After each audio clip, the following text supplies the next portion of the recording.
Every neighborhood has its whispers, its rules, and its unspoken hierarchies. For me, those rules came crashing down one quiet Saturday morning at the park. I wasn't expecting trouble.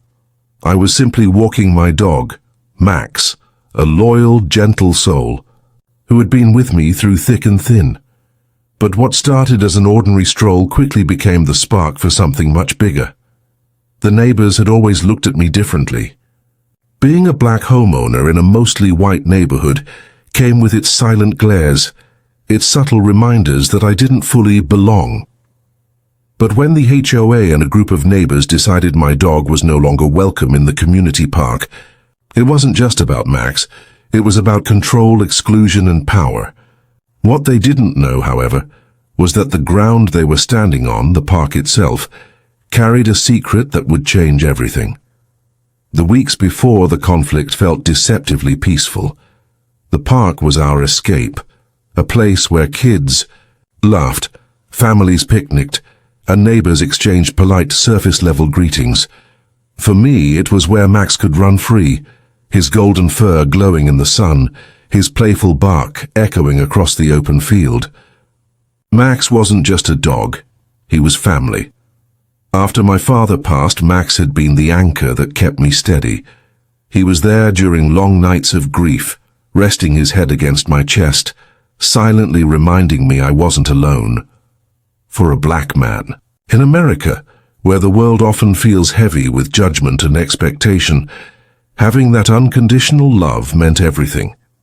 But beneath the calm surface of those ordinary days, tension simmered. Some neighbors never liked the sight of Max running. In the park, I noticed the tight smiles and the whispered complaints.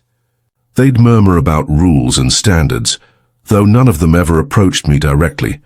Their disapproval wasn't about a dog, it was about me, about the presence I represented in their tidy narrative of who should belong in their community. The first crack appeared when a notice was taped to my door. It was typed in a cold official font and signed by the HOA president herself. The letter stated that pets were no longer allowed in the community park due to safety concerns. No meeting had been called, and no discussion had taken place. Just a sudden sweeping rule meant to exclude. At first, I thought it was a mistake. Surely this wasn't aimed at me. But the more I looked around, the more I realized other families still brought their dogs to the park. Labradors, poodles, and terriers, all running free unhindered. No one stopped them. No one whispered about them. The rule wasn't about safety. It was about singling me out. That night, sitting on the porch with Max curled at my feet, a heaviness pressed against my chest. Grief returned in a new form, not for the father I lost, but for the sense of belonging I thought I had finally built. I had worked hard for this home, for the chance to live peacefully. And now, it felt like all of it was being stripped away, because of prejudice hidden behind the guise of policy. Yet even then, I didn't realize how deep the battle would go. Because while my neighbors thought they were pushing me out of the park, they didn't know the truth buried in the land beneath their feet, a truth that would turn their campaign against me into their undoing. The first letter wasn't the sigh. End. It was just the beginning of a neighborhood war that would shake everything to its core. The morning after the notice appeared, I walked Max through the neighborhood, his leash taut with excitement, his tail wagging like nothing in the world had changed, but I felt the stares. Windows shifted, curtains twitched. A couple of neighbors turned their backs when I passed, pretending to sweep porches that were already spotless. The message was clear. I wasn't welcome. At the park gate, another notice was posted in bold letters. No pets allowed, effective immediately. I froze. My heart sank as if the ground itself had betrayed me. Children still played on the swings, joggers still circled the track, and laughter still echoed, but for me the place felt hostile and alien, like I had crossed into forbidden ground. I looked around and saw a man tossing a frisbee to his golden retriever, No one stopped him. No one pulled out a phone to call the HOA. Yet when Max sniffed near the entrance, an older woman from the HOA board stormed over, her face twisted in disgust, pointing directly at me. The hypocrisy hit like a punch to the gut. The injustice was undeniable, and yet what stung most was the humiliation. It wasn't about a rule, it was about who the rule applied to. My neighbor's dogs were part of the neighborhood charm. My dog, however, was suddenly branded a threat. That evening, another letter arrived. This time it wasn't just a notice, it was a fine. Hundreds of dollars demanded for violating park regulations. I sat at my kitchen table, letter trembling in my hand, while Max rested his head on my lap, unaware of the storm brewing around him. My chest ached, not from the money, but from the cruel clarity of it all. They weren't just trying to keep Max out of the park. They were trying to push me out of the neighborhood, and still I held back. I paid the first fine, hoping it would end there, hoping they would see my compliance as an olive branch. But within days, more letters came, more fines, more threats. The HOA claimed I was disrupting community peace, a vague accusation, with no evidence and no explanation. For weeks it piled on. Whispered insults, anonymous notes slipped under my door, and cold silence from people I once greeted with nods and smiles. My mornings, once filled with joy as Max bounded through the grass, turned into careful walks down back alleys, avoiding the park entirely. The grief settled in like a heavy fog. Not just grief for myself, but for the neighborhood I once thought was home. I realized I was being targeted, my dignity chipped away piece by piece. But the real blow came one night when I overheard two board members talking outside my window. Their voices were sharp, mocking, and dripping with disdain. They weren't just enforcing a rule, they were plotting. "He won't last long here," one of them said, laughing. I clenched my fists in the darkness, a fire beginning to burn beneath the grief. They thought they were pushing me out. They had no idea they were fueling something much bigger. The quiet injustice was about to boil over, and the neighborhood would never look the same again. The fines didn't stop. They doubled, then tripled, as if the HOA believed sheer pressure could crush me into silence. Each envelope that landed on my doorstep carried not just a demand for money, but a message: you don't belong here. Soon, the harassment spread beyond paperwork. One morning, I found my trash cans overturned, garbage strewn across the yard. Another day, a neighbor's teenager yelled "rule breaker" as I passed by with Max. The community that once waved good morning now looked at me as if I were an intruder on my own street. But the tipping point came when Max himself became their target. The complaint letter accused him of being aggressive, the same dog who greeted children with wagging tails and melted into anyone's hand at the slightest scratch behind his ears. The absurdity made my blood boil. They weren't just attacking me anymore. They were vilifying my dog, the one creature who had never known malice. Rumors spread quickly. Parents pulled their kids away when Max and I walked by. Neighbors whispered at barbecues, their eyes darting toward me with suspicion. It wasn't about park rules anymore. It had become a campaign to isolate and shame me. Yet, beneath the shame, something else stirred. Anger. Each insult, each cold shoulder, each fine pushed me further from grief and closer to resolve. I started documenting everything, every letter, every fine, every false accusation. If they wanted a war, I was ready to keep receipts. The escalation didn't stop at whispers. One evening I came home to find a spray-painted message on my fence: "No dogs allowed." The red paint dripped like blood under the fading daylight, its cruelty undeniable. My stomach twisted with rage.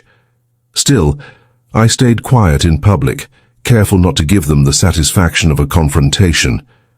But privately, I began to strategize.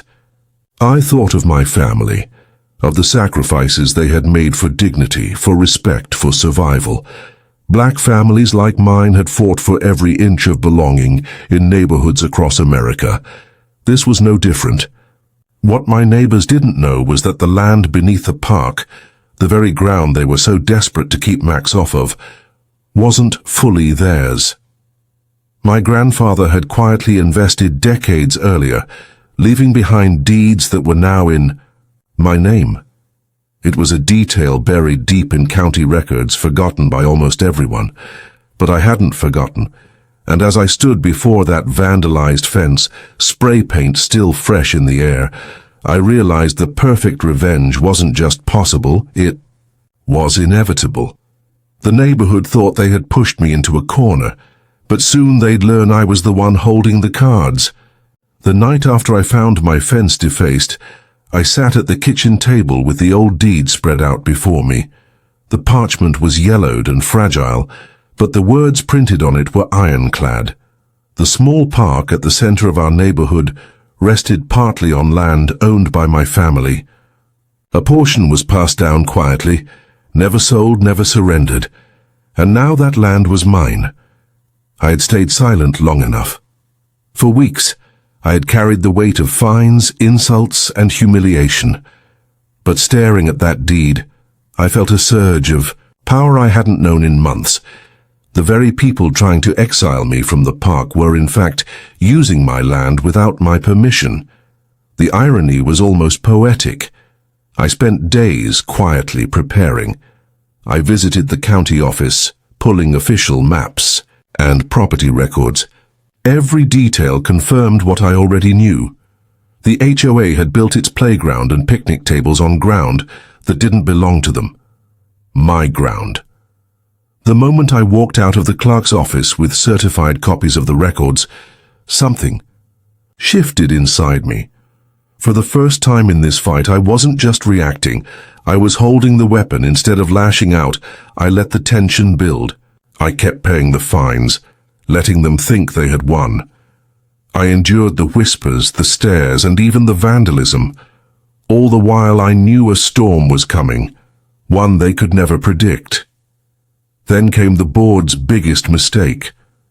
They voted to officially ban dogs from the park and posted a notice announcing a neighborhood celebration for their so-called victory. Banners went up. Invitations were passed out. The HOA strutted like conquerors. I smiled because I had already drafted a letter of my own. Cease and desist notices, drawn up with the help of a family attorney, are ready to be mailed to every board member. They thought the park was theirs. Soon they'd find out it was mine. On the morning of their celebration, I stood at my window watching the setup unfold. Children hung balloons, board members arranged tables, and neighbors gathered, with chatter and laughter. The very park they claimed as their victory ground would soon become their battlefield. Max lay at my feet, his brown eyes calm, his tail thumping softly against the floor. He didn't know the war he had sparked, but he would be the reason I fought it to the end. The HOA thought they had stripped me of dignity. What they didn't know was that they had handed me the perfect opportunity to take everything back, and more. The celebration would be interrupted, and the neighborhood was about to see who truly held the power. The morning of the HOA's celebration, I dropped the stack of cease and desist letters into the mailbox. Each envelope carried the weight of generations, proof that the ground beneath their victory banners was not theirs to claim. By the time the party ended, their lives would be different. I arrived at the park later that afternoon, Max trotting by my side. Heads turned instantly, whispers rippling through the crowd. The HOA board president scowled, ready to make a scene, but I didn't flinch. I walked past her with calm, deliberate steps and stopped in the very center of the park, on the patch of land my deed claimed as mine. Within hours, the certified letters began arriving at board members' homes. Panic spread like wildfire. I watched from my porch as one after another stormed out to compare envelopes, their smug smiles dissolving into disbelief. The documents were undeniable. The HOA had been trespassing on my property for years. The next board meeting turned into chaos.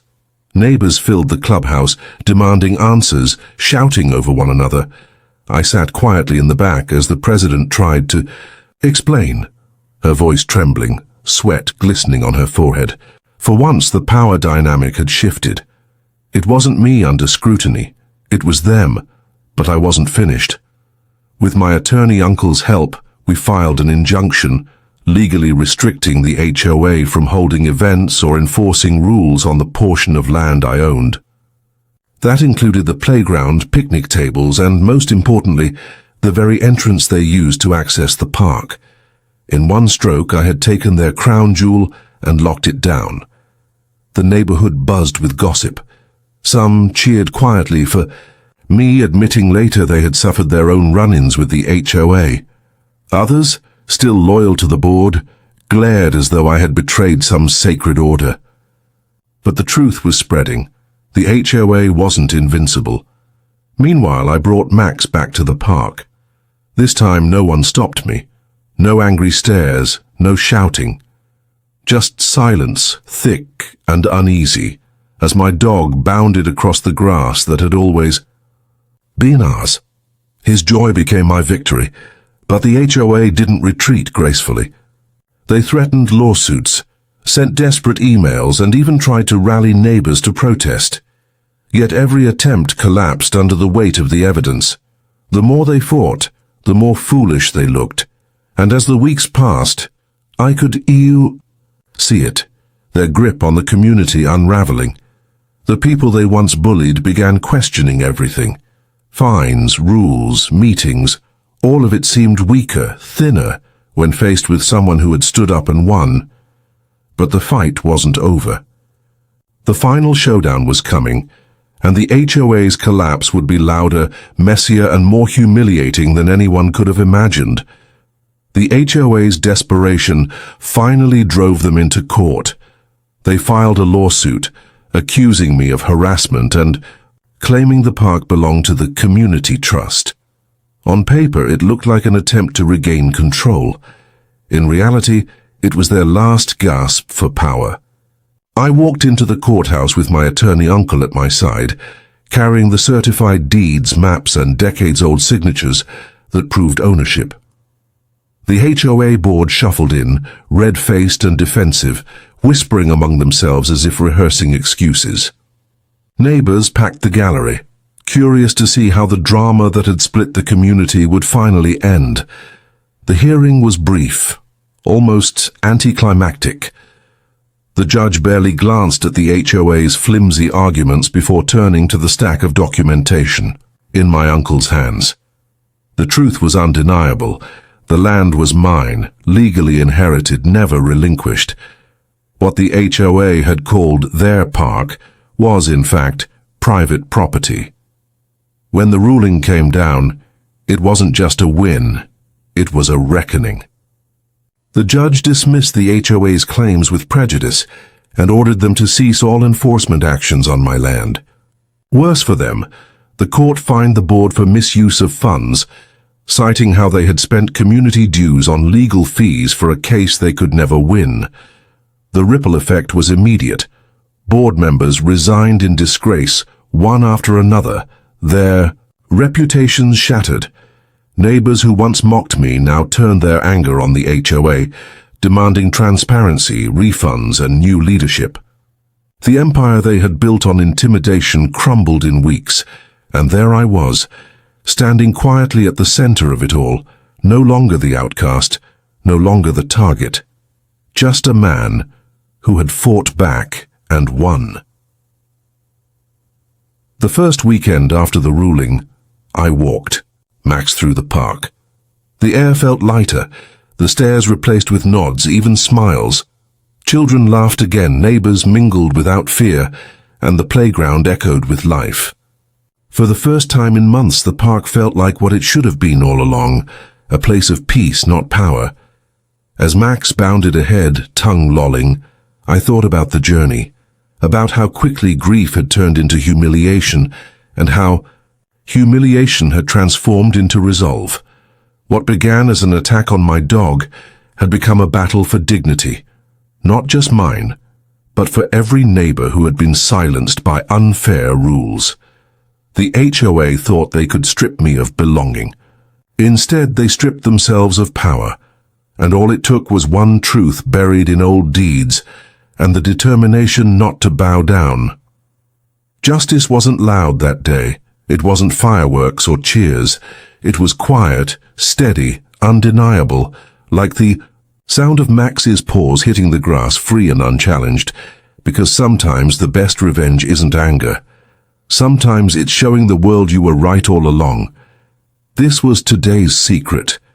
Every shed hides a secret. But remember, the shed never stays quiet for long. Until next time, Secret Shed Stories.